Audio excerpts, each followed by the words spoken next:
Good evening once again, ladies and gentlemen. So, even though we have already finished the Unholy Quintet, there was technically a slightly more nuanced because maybe this time next year will be known as the Unholy Sextet, because technically trolling should also really be a part of it, if I'm being completely honest, because outside of people trying to pamper Chris and patronize and demonize and also groom Chris, let's be completely honest, there's also the people that have done this in the first place who set out purely to mess with Chris. Now, we're not going to be talking about the people specifically because I've done articles on a lot of these people before, but we are going to sort of go in a slightly different direction. You'll understand in a moment. For example, pro tip: do not try to troll Chris. The golden age of trolling Chris is never coming back. Chris is a shell of the person he once was and is living in a much more depressing circumstance than the ones that made him an infamous lolcow. That which can condemn the abnormally foolish is not the abnormally clever. That which can condemn the abnormally foolish is the normally foolish. G.K. Chesterton. They are vicious, crazy, wickedly smart people. Chris on trolls, and then Bubbles even gets an interjection. What a world we live in, with such trolls in it. Trolls are various individuals of all races, colours, and creeds, united under a common goal: to mess with the life of and extract as many lols from the internet's most beloved and most hated autistic manchild, Chris Chan, as possible. The organised effort to troll Chris began in earnest in 2007, when Chris has momentum going for it, even if it peaked after disbanding of the classic era trolls following the death of Chris's father in 2011. Trolling schemes by these individuals have ranged from manipulating Chris into a Truman Show-like existence, making him rage on video, making him take pictures of himself unclothed, and accelerating the breaking of his sense of reality, and more. So let's just go into the early parts of this, the pre-ed. It is noticeable that Chris was bullied in real life before his discovery by 4chan and ED. It can be argued that the first known torment of Chris occurred when his lifelong friend, who no longer speaks to him, Sarah Nicole Hammer, locked him under the house where they were children. The next notable bullying occurred during the infamous mini-date with Hannah in 2005, which smashed his heart level to 15%. Around the same time, he was also trolled by a girl he contacted through MySpace named Lindsay Kale. There was also the possibility of trolling of Chris through the guest book on his website from as early as 2003, when a hot redhead said that she would meet him outside the PVCC. Either this was epic trolling, or Chris put it on the guest book himself, as let's not forget about Mary Lee Walsh and the gameplay's hijinks, but this was all child's play compared to what happened next. However, compared to what happened next, here's exactly how we're going to do this. So, that was before the trolling, and you see all the people we've talked about here. Well, what we're actually going to do is, well, sort of go straight towards, like, section 5, and you'll understand why very, very shortly. Sonichu and Rosechew. While there's no definitive proof of these two being trolls, there have been known to dispense advice for Chris from time to time, especially on the subject of relationships. Considering the results derived from said advice, one cannot help but wonder about their true motivations. See, even Sonichu and Rosechew are not confined to being dickish people, or beings in themselves, devil trolls. Aside from several notable figures above, the devil trolls are mysterious evil creatures that appear in Chris's Sonichu comic series. These creatures are first mentioned in Sonichu issue 9 and make their first full appearance in Sonichu issue 10. Like many beings within Chris's comics, the Devil Trolls are inspired by his encounters in real life. Devil Trolls represent the various trolls that have given him such stress over his lifetime. This is shown when Chris encounters a set of them attacking a room containing his stuff from one of his earlier websites. The Devil Trolls make their first mentioned appearance as some sort of grass protrusions taken away the fallen IBA Chandler after Sonichu defeats him in Sonichu issue 9. They make their full appearance in Sonichu issue 10 as Chris Chan, Sonichu, encounters them inside a room containing his pictures from his various websites. Seeing as Chris cannot create anything without ripping off original designs, Devil Trolls resemble these old troll toys. Minus their gems with long tails and demon-like wings, they also sport sharp teeth. Motivations. From Chris's perspective. Chris himself has a very simplistic view of what motivates his enemies. When a mailbag correspondent asked him to explain why he's trolled, and why so many people seem to hate him, Chris had this ingenious response. They are just jealous that they did not think of Sonichu first, or that I am more artistically talented than they are. Huh. Oh. Ah. Okay. Sure, Chris. This is consistent with the advice given to many children who are harassed in real life, that bullies are merely jealous of you, and want to see you react unfavorably, when in reality, bullies abuse others for many different motives, jealousy being only one of them. Furthermore, internet trolls typically do what they do for their own amusement, and not always out of some personal slight against their target. Since Chris never moved past high school mentally, he still believes he is hated because he is so much better than everyone else. From his own attempts to illustrate trolling, it's obvious that Chris has no concept of how it works. When he tried his hand at impersonation, he thought that we'd all be trolled if he pretended to be an epic troll, but then a troll saw through his lie and forced him to drop the ruse on pain of having his tugboat taken away. Chris believes that trolling has two steps: pretend to be someone you're not, and then troll someone by revealing who you really are. Sylvana, a character based on his perception of formed trolls, who claim to be people they aren't, thinks it's hilarious to pretend to be Meg Griffin, kiss Chris, and then transform once he's out of sight. As a result, Chris walks away happy, unaware that he's just kissed a tranny, or someone who is transgender, defeating the entire point of trolling him. A tool he has used to fight against his hated trolls is claiming that they are all homosexuals, combining his two major hates into one massive force of nature. The earliest this is seen is message he wrote in his mailbag section, exploding in rage over an added Twitter and how they could talk about him behind his back. Even more, in his Wikipedia article on the Wallflower, Chris has also decided that the trolls are also black.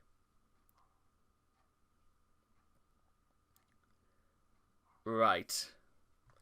Unsurprisingly, Chris also considers trolling a crime, and has somehow dedicated himself to stop trolling. However, Chris's views on trolling are also very, very skewed, as he believes that all trolling is equal to what he had done to him. In exclusive Manchester High School 2000 reunion Require Now, he told people how to act on the internet mere moments after revealing his name, address, and phone number. As the years passed, Chris's take on trolls has erupted into a massive flight of fancy. Because he has been refused admittance to the game place, Chris has proclaimed that the entire store is a massive front for internet trolling, with Michael Snyder as the ringleader of it all. He also sees the Quickie Forums, Kiwi Farms, and Reddit as a major gathering place for trolls. His parents' perspective. The Matthew Noble call in August 2010 revealed some interesting insights into Bob and Barbara Chandler's interpretation of what has happened to their son over the years. Chris's parents are apparently convinced that the entire Chris Chan trolldom grew out of a conspiracy by Michael Snyder to alleged homosexuals who frequently frequented the game place, possibly Lucas and Mims, and Megan Schroeder, who worked to get Chris banned from the store and are involved with a general effort to harass and torment Chris. When speaking with Ivy, Bob described Megan with words like cruel and German. Bob was convinced that it was all because they are persecuting Chris for being autistic, while in reality he was scaring away customers with his behavior and sexually harassing of Megan. It's useful to try to consider things from his parents' point of view. To begin with, there is a worldwide conspiracy, more or less to pester the Chandlers, violate their privacy, drive the son to do ridiculous things, and otherwise screw with them in a myriad of ways. Bob and Barbara are bombarded by prank phone calls all day, nude photos, God knows what else arrive in their mail, signs mysteriously appearing on their lawn, Chris having angry screaming matches with people they've never met on the telephone. Chris once drove off to Ohio to meet a woman who didn't exist, and so on. Being Chris's parents must be a fairly surreal experience at this point, and given that they belong to a much older generation, they can hardly be expected to develop the grasp of internet social phenomena that they need to promptly understand their situation. The gameplays, however, surrounded a smaller piece of the bigger picture, it may be, but it is also the most significant that is definitely real. Physical elements of Chris's misadventures in trolldom that they've been exposed to. As ridiculous as their theory may seem, it's probably the best way that they can do as far as making sense of what has happened and continues to happen to them, and by and large to their son. Chris the Troll. While the idea of everyone's favourite man-child becoming one thing he hates seems kind of far-fetched, if not laughably ironic, it actually isn't too far off as one might think. Because of his horrendous misconceptions of what he thinks his trolls do, Chris believes that, if given a new target, Chris trolls would gladly stop attacking him and so go after their new target. In the past, Chris has tried to deflect his trolls towards people like Joshua Martinez, Michael Snyder, and even Mims. However, Chris has been so entrenched with his trolls and viewers that the idea of going after someone else doesn't seem feasible anymore. As well, Chris has even attempted to troll his own trolls. One of these attempts was the rolling and trolling video, claiming that he had pulled the most epic prank on the internet, only to turn around the very next day and reveal that it was a lie. Sonichu issue 10, as mentioned above, had his comic book self thinking he had kissed Meg Griffin, not knowing that it was actually Sylvana. As well, on the 28th of April 2012, he attempted to convince his trolls that he had decided to return to the mall and resume his love quest, armed with his attraction sign. Again, he revealed the next day that it was a lie and that he had gotten banned from the mall just before he decided to pull it. Interestingly, Chris's perception of being a troll is less about trolling to get a rise out of someone and more of attempting to pull a prank. His return to the love quest is probably the biggest indicator of that. Chris let his trolls know through his Facebook, then waited a day before shouting "surprise." As well, he also believed that if someone read his message, he's going to assume that everyone has and that they are going to descend on the mall like a bad flash mob just to find Chris. Too bad everyone, unlike Chris, has lives of their own. However, if there is one person that Chris himself has successfully trolled, without a shadow of doubt, it's himself. Proof of this can be directly pointed to this bad habit of surrendering information about himself, no matter how embarrassing, demeaning, or downright stupid giving out said tidbits of himself would be. Chris often screams at his trolls for not leaving him alone, but aside from the fact that his antics only add more fuel to the fire, he always fails to realize that if he didn't give them ammunition to begin with, he wouldn't have ended up in this predicament. A shining example of this would be the 2013 Imager leak. Chris could have ranted about the trolls, and most would have shrugged and assumed that he's just being angry in typical Chris Chan fashion. That is, until Chris revealed the reason why he got upset, inadvertently revealing the Facebook posts he was keeping a secret, as well as some unsavory information that could get him arrested if taken seriously. It just goes to show you that nobody trolls Chris better than Chris. Chris is the type to not only shoot himself in the foot, but reload, fire again, and repeat the cycle while blaming the trolls. He just never, ever learns. And Chris's relationship with the trolls. Although he would never admit it, Chris eventually developed something of a love-hate relationship with the trolls, which became clear during the Liquid saga. When Clyde trolled Liquid Chris in a phone call, Chris attempted to redirect Clyde to himself. Angered by Chris's slanderous attempts at stealing his trolls, in an email to Vivian, Chris also thanked the trolls for documenting the information revealed to them, and allowing him to mature emotionally. Although the trolls were a nuisance to Chris, their antics were far more thrilling than Chris's hopelessly shitty yet mundane lifestyle, which left him unfulfilled and desperate for adversity. The trolls served as black and white antagonists for Chris, giving him a perceived purpose in life and allowing him to live out his fantasies as a hero pitted against one-dimensional villains. Or pitted, I should say.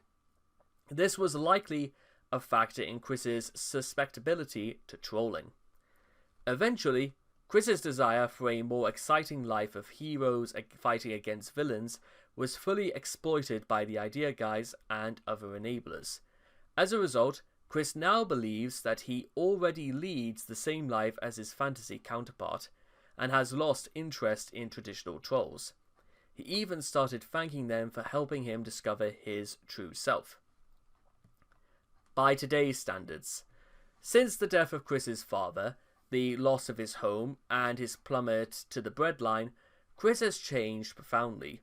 No longer is he the naive, clown-shirted, indifferent egotist ED discovered in 2007.